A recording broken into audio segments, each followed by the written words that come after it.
आमच्या सगळ्यांनी गुरुजी इथं गावात आलते बरं का. तर गावातले A to Z म्हणजे ज्याला बी गाठ पडेल त्याला विचारू द्या. पण गावातल्या कुणी सुद्धा चांगलं सांगितलं सगळ्यांनी जे आहे ते खरं. पण मी म्हणलं जमल्यावर आपलं मी नंबर दिला हो तुमचा, फोनवर बोला म्हणलं ना, आम्हाला नंबर देऊन बोलतो सविस्तर. मला आयुष्याचं हे करावं लागते. पण हे जवळचेच माणसं लई नालायक असतात.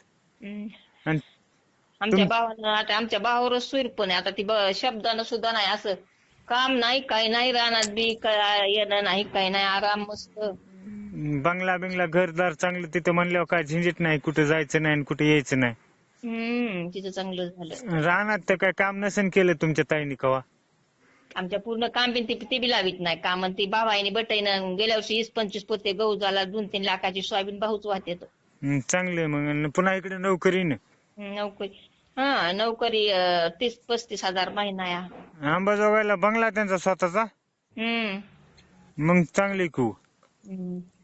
भाऊ किती भाऊ नाहीत का? हाय तर 5-7 आहेत त्यांनी, सगळे 10-10 एकर जमीन आहे, 5-7 आहेत. 5-7 भाऊ तर मग लय मग जाऊ द्या. पण हाय ना सगळे नोकरीला याला त्याला असते. कारखान्यावर आहेत कुणी, सगळ्यात लहान आहे. आमच्या भावानंच दिलं ना, आमच्या भावाच्या मुळे सूर पण ते भावात आमच्या असं मुडीत सुद्धा नाही. आमच्या सूर पण भावामुळेच सर वजन हे तुमचा मामा आम्हाला म्हणल्यापासून आम्ही हायगीच केली. म्हणला ते बरोबर नाही पोरग पळून, तसं म्हणले आता इतक्या जवळचा माणूस तसं बेकार म्हणायच, म्हणलं नकोच.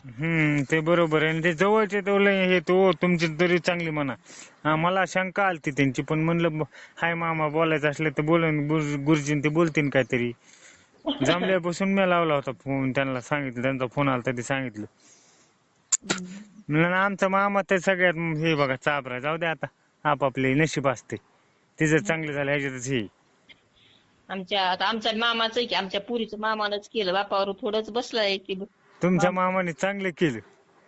आणि पुन्हा परस्पर त्या आमच्या भावाचा दाब आहे, ती काय उलस इकडे ती पाहुणा वळवळ होत नाही, इकडे काय सुद्धा नाही. मग चांगली आहे. भाऊ म्हणजे तुमचे तिथं त्यांचा संबंध तुम्ही झाला ना तर आयुष्यभर तिथंच येत नाही. गाड्या वडगाव मध्ये म्हणजे आमचा घराना मोठा वडगावातला भावाचा सर्व गाव दाबात असले या. मग ते काय हेच नाही.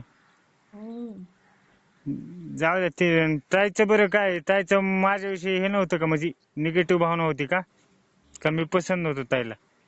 काय माहिती मला, आमचं झालं चांगलं आता. जाऊ द्या, त्याच्यातच हे आनंद आहे. गुरुजी जाऊ द्या, आता बाहेर गेलेत म्हणतात, पुन्हा करेन फोन.